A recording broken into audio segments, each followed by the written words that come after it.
Hi friends, ఈరోజు మళ్ళీ మీకోసం స్వీట్ రెసిపీ చేస్తున్నానండి. నేను స్వీట్ చేసి చాలా రోజులైంది.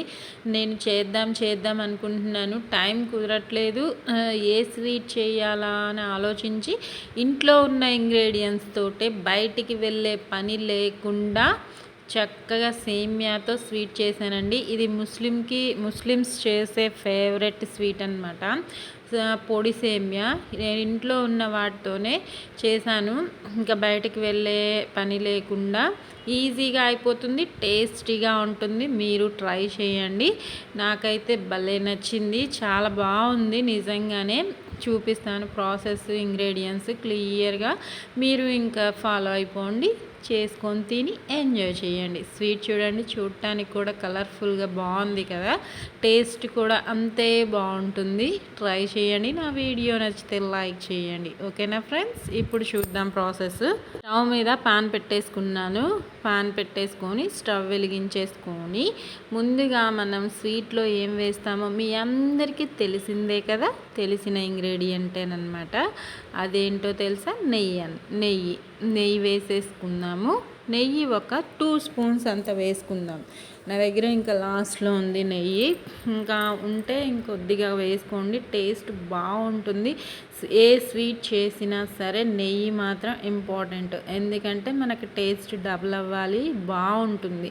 ఇంకా వేసేసుకొని 2 స్పూన్స్ అంత నెయ్యి వేసుకొని అది కాస్త కరిగిన తర్వాత హై ఫ్లేమ్లోనే పెట్టుకున్నాను నెయ్యి కరగాలని. ఇంకా దానిలో సేమ్యా వేసుకుంటున్నాను. 1 కప్ సేమ్యా.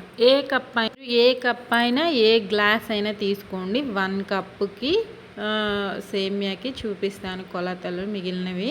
ఇదిగోండి 1 కప్పు వేసుకున్నాను నేను. చక్కగా కలర్ మారేంత వరకు దగ్గరే ఉండి ఫ్రై చేసేసుకోండి. ఫ్రై చేసేటప్పుడు జీడిపప్పు వేసాను.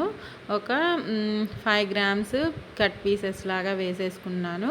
ఫ్రై చేసేటప్పుడు లో ఫ్లేమ్లోకి మార్చుకోండి. స్టార్టింగ్లో హైలో పెట్టాం కాబట్టి ఫ్రై అయ్యేటప్పుడు మాత్రం లోనే పెట్టుకోండి. ఇలా కలర్ మారేంత వరకు దగ్గరే ఉండి కలుపుతూ ఫ్రై చేసుకోండి, ఎందుకంటే సేమ్యా త్వరగా మాడిపోయే ఛాన్సెస్ ఉంటుంది కాబట్టి. అందుకని ఇంకా చక్కగా కలుపుతూ దగ్గరే ఉండి జీడిపప్పులు కూడా ఫ్రై అయ్యేలాగా మధ్యలోకి ఇలా అనేసుకుంటే అవి ఈజీగానే ఫ్రై అయిపోతాయి. మీరు అలా వద్దు అనుకుంటే ముందుగా నెయ్యి వేసినప్పుడు జీడిపప్పుని ఫ్రై చేసి పక్కన పెట్టేసుకోండి.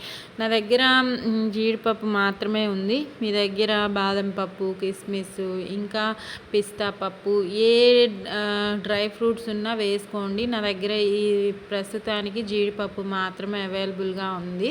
మీ దగ్గర ఏ డ్రై ఫ్రూట్స్ ఉన్నా వేసుకోండి, చాలా బాగుంటుంది స్వీట్లో. అవి నెయ్యి వేసిన వెంటనే ఫ్రై చేసి పక్కన పెట్టుకుంటే ఇంకా మన స్వీట్ రెడీ అయ్యాక పైన జల్లుకుంటే చాలా బాగుంటుంది. మీకు తెలిసిన విషయమే కదా. ఇదిగోండి నీట్గా ఫ్రై చేసేసుకొని దీనిలో నేను ముందు 1 కప్పు సేమ్యాకి 1 కప్పు మిల్క్ పడతాయండి ఈ రెసిపీకి అయితే.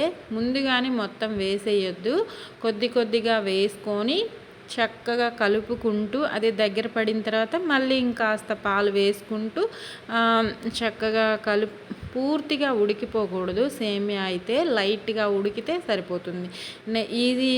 ఈ రెసిపీకి పొడవు సేమియాలు వాడతారు, ముస్లిమ్స్ వాళ్ళ దగ్గర ఉంటాయి మ్యాక్సిమము. నాకు అవైలబుల్గా లేదు, నేను ట్రై చేశాను బయట, నాకు దొరకలేదు. అందుకే ఇంట్లో ఉన్న నార్మల్ సేమియాతోనే ట్రై చేస్తున్నాను. ఈ స్వీట్ రెసిపీ తినాలనిపించింది, అందుకే. ఇంకా యాలకులు 2 నేను చేసే రెసిపీకి 2 సరిపోతాయి. 2 వేసుకొని దంచి వేసుకుంటున్నాను ఫ్లేవర్ కోసము. ఇదిగోండి కొద్దిగా వేసుకోండి. నేను చెప్తున్నాను కదా కరెక్ట్ క్వాంటిటీ. 1 కప్పుకి 1 కప్పు మిల్కే వాడండి, ఎక్కువగా వేసేయొద్దు. మళ్ళీ ఎక్కువగా వేస్తే అది కేసరి టెక్స్చర్లోకి వెళ్ళిపోతుంది. అలా కాకుండా కరెక్ట్గా 1 కప్పుకి 1 కప్పు మిల్క్ కొద్దిగా వేసుకుంటూ ఇలా పొడిగా వచ్చేంత వరకు ఉడికించేసుకోండి. ఇదిగోండి పంచదార 1/4 కప్పు వేస్తున్నాను. పంచదార ఈ కప్పులో 1/4 కప్పు, ఏ కప్పు అయినా తీసుకోండి. 1 కప్పు సేమ్యాకి 1/4 కప్పు పంచదార, మళ్ళీ కప్పు అదే కప్పుతోటి 1 కప్పు కొబ్బరి తురుము ముందే పట్టి పెట్టేసుకున్నాను నేను. కొబ్బరి తురుము కూడా చక్కగా ఇలా మిక్స్ చేసుకుంటూ, పంచదార ఎక్కువగా మెల్ట్ అవనవసరం లేదు. ఇలా 2-3 టైమ్స్ మిక్స్ చేసుకొని ఒక 5 మినిట్స్ అలా లో ఫ్లేమ్లోనే చేసుకోండి ఈ ప్రాసెస్ అంతా. అప్పుడు టేస్ట్ బాగా వస్తుంది. మళ్ళీ హైలో పెట్టద్దు, మీడియంలో కూడా పెట్టద్దు. ఇలా కలుపుతూనే మిక్స్ చేసుకుంటూనే చేసుకోవాలి. ఈ స్వీట్ అయితే చక్కగా రెడీ అవుతుంది. 1 కప్పుకి అన్నీ ఒక్కొక్క కప్పు, పంచదార మాత్రం 1/4 కప్పు. చూడండి మన సేమియా రెసిపీ రెడీ అయిపోయింది. పొడి సేమియా సూపర్గా ఉంది. చల్లారిన తర్వాత ఇంకా టేస్టీగా ఉంది. ట్రై చేయండి. నచ్చితే లైక్ చేయండి, షేర్ చేయండి, కామెంట్ పెట్టండి. బాయ్.